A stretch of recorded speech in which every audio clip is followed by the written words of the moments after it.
Greetings, I'm Barrett and welcome to Meet Me at the Table. We're going to be doing an unboxing today of Zephyr, Winds of Change by Portal Dragon. I'm excited to do this for you. I was able to get this at Gen Con and I'm super excited to show you everything about this game.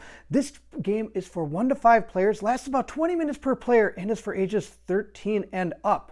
For those that don't know what Zephyr Winds of Change is it's a cooperative modular tabletop adventure for 1 to 4 players. Now, the interesting thing about this game is you're going to be an airship captain. What's better than being an airship captain? I can't think of much else.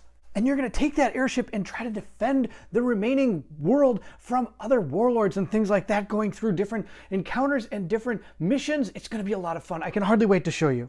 Now, after you go ahead and pick your ship, you're going to be able to outfit it with crew and other weaponry, also some health and some shields. And all these things are going to be important because you're going to be fighting against other airships out there. So if you're excited to see what is inside Zephyr Winds of Change, then I need you to meet me at the table.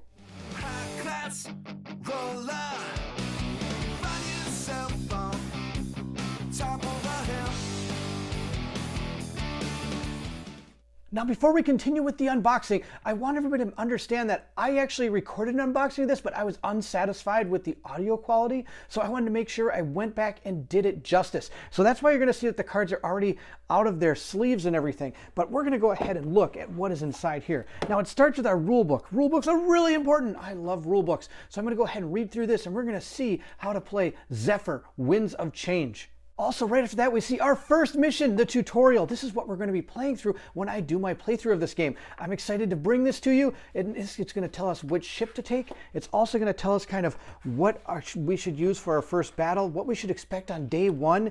I'm really excited to bring this game to you. We're going to put this aside and see what else we can see. I see punch boards. Punch boards are great, and their quality on these are really good. Look, they're really thick cardboard, and they feel really nice. So I'm excited for being able to get this out onto the table. Here we have some more punch boards. These are a lot of the upgrades you're going to be putting on your Zephyr. These are aim tokens. These are going to be your standee on the mission to show where you are while you're going through your mission. And we're going to go ahead and these are all the different airships you can take. Here is one of the airships here. I think this game comes with 4, maybe 4 different airships. So let's see, we got, nope, I lied, 5. All right, and each airship, which is cool about them, is they're different. So here's where you're going to be putting health and armor, and these are going to be where you're going to be putting all your upgrade slots. These down here are your crew slots, and you're going to be able to gain different abilities through your crew as well. And up here, it tells you a little bit about what each ship can do. So this is its starting hand size is 1 card, and I can add an additional card for each crew member. And down here we have bartering. It says 1/region. Select bronze, silver, or gold, and then draw a random system. This system costs half of its original price. So that's one of its special abilities. And here are the other Zephyrs. Look at this guy. Other than the fact that he's upside down, he's pretty sweet. He's a bandit core. Oh, this thing's so sweet. Here's the rogue Spitfire. Look at that. That thing's awesome. Oh, the Imperial Scimitar. Look at all the health and stuff he can get. Then we got the grease tub. So again, each one is different in how many crew it can have, all its different slots. And if you notice, these are able to have them just fit right inside. So you'll never have to bump or move these around. It's actually a really awesomely designed system. Here are our scrap meters. And as you can see, some of them punched out from when I did my other unboxing that didn't actually fly.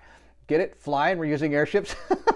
All right, so this is our scrap meter. This is the currency in the game, and you're going to go ahead and make these dials, and that's going to show you how much money you have that you're going to be able to spend on upgrades for your ship.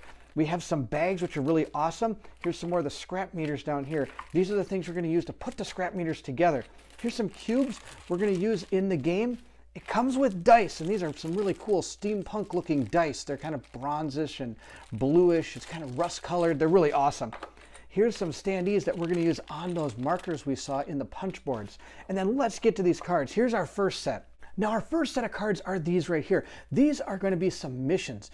And in the mission, it's going to tell us kind of a little bit about each thing that's going on, tell us our rewards. This is if our allies are able to help us out and how many can.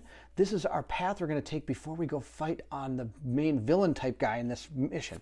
So each one's a little bit different, and some of them have different paths that you can take. I believe this is the way the allies are going to go to help you. So each one of these has its own, let's see, we'll read one here. The city of Stratton-Phenom is under attack. Rescue them by traveling defeating 2 commanders. So we're going to defeat 2 commanders in this one. This one, if we go to this A space, it says repair your ship and place all crew members off cooldown. Do not draw an exploration card. So if you decide to go this way, you're going to be able to gain this little ability here. Now our reward is 1 reward roll. So that's what we're going to be able to do if we go ahead and take this. Now our next set of cards are these red ones, and these are all our enemy cards.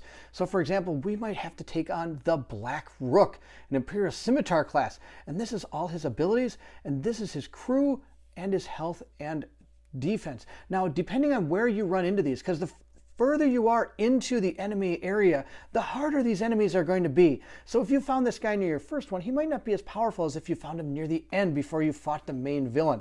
So here's some other ones. We have Donnie Brook. He's got the Greaser Tub class. So here's all his abilities and things. So these are all our enemies. And next we have a small deck of cards that is all our main missions and what we're going to try to do. So for example, if we decide to do plain and simple, this is going to tell you how long that mission would take. And each one is different. As you can see, 45 and 30. It's going to have a lot of different it's going to have some flavor text. It's going to tell you what exactly and how you're going to set it up, what you're looking for, how you're going to complete this.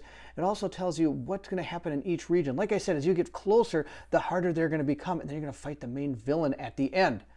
It also comes with 4 setup cards, sorry, not setup cards, turn cards and explanations of how you're going to go through your turn and through the game itself.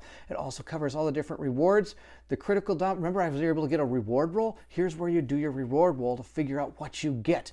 So these are going to help make sure we cover all the different turn sequence and battle systems and things like that. Now, as you're going through your missions, you're going to have to fly to different areas to complete those missions. And here's all the different places you can go. For example, each one is going to have its own little thing that's going to be affecting what happens here. So this one says the Boneyard Shallows, the shallows waters in the northern region of Klek, hold the final resting place of many warriors and their metal. All scrap rolls give an additional 2 scrap. Remember, scrap is our currency. So because there's so much metal in this area, when you do scrap rolls, you're going to gain more. And that's just for this region. Each one has its own little special thing that's going to happen. So we're going to put those aside and see what's next. These are our warlords. And I'm not going to show you any of them. Why? Because I don't want to spoil absolutely everything out of the box. If you ever watch any of my unboxings, I always try to keep the last part of anything a secret, because if I showed it to you, it takes away a little bit of the mystery of the game. So these are our warlords. So when we do take on some missions and we have to fight a warlord, we're going to have to draw one of these, or it might tell us which one we fight, and we're going to go ahead and figure out how to defeat him. With those bigger cards out of the way, look at all these smaller cards we have, and let's go through all of these. So this first deck of cards is a lot of our upgrades. So you're gonna be able to buy upgrades with your scrap. So we have our silver, our bronze, these are our cheapest ones. We have these are like our epic ones. These are really tough to get. These are like if you fight a main boss or something, you might have a chance at one of these. These are gold system upgrades. They cost the most. They usually cost, I think it's 30, I don't know exactly. I'd have to look at the back of that card we looked at earlier. And then here's some of the other ones that we have. Let's see, are there any silver ones in here? Nope, not yet. All right.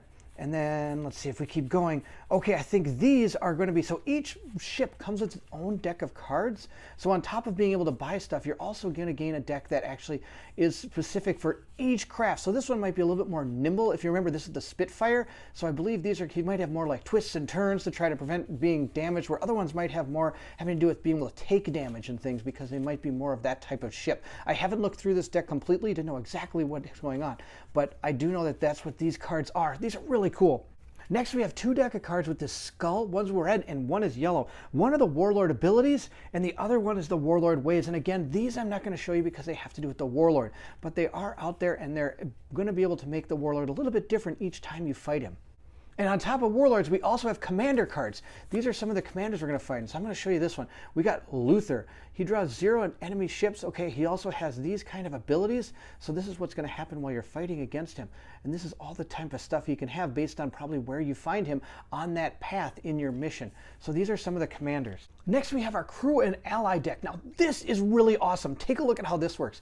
So each crew is going to come from a certain different faction. For example, we have Bandit and Greaser up here, and it has all the different factions. And when you take a character from these, they're going to gain the ability that's on the top of the cards. And on top of that, you also are going to be able to gain the different crew members. And here they are, and they're in these special clear plastic, so as you put them on there, not only do they gain this ability, they're going to have their own ability as well. So if you really like this guy's ability but you wanted him to be a greaser, you could make him part of the greaser group, and he can have both those abilities at once. So the amount of crew and allies is absolutely astonishing.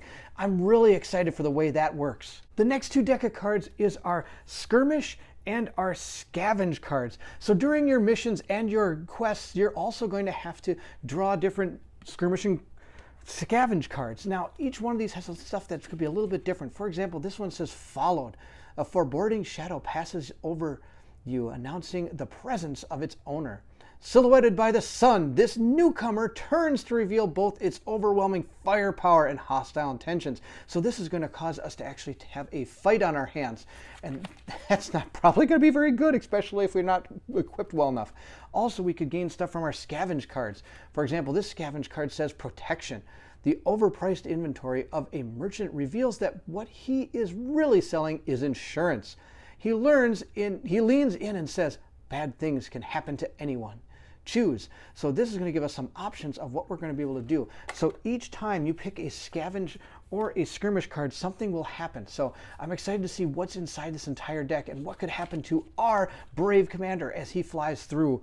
And with that, that comes to the end of our unboxing of Zephyr, Winds of Change by Portal Dragon. This game seems like a lot of fun, and I'm really excited to bring this to our channel at some point. When is it coming? When I get a chance. That's my plan. If you did enjoy the unboxing, please give it a like. Don't forget to hit the bell symbol so you know when our playthrough happens. Also, feel free to leave anything in the comments below. Are you excited for this game? Have you had a chance to play this game? And what do you think about this game? I'm excited to bring this to my channel. Thanks again for watching, and if you're excited to see what comes next, then I need you to meet me at the table.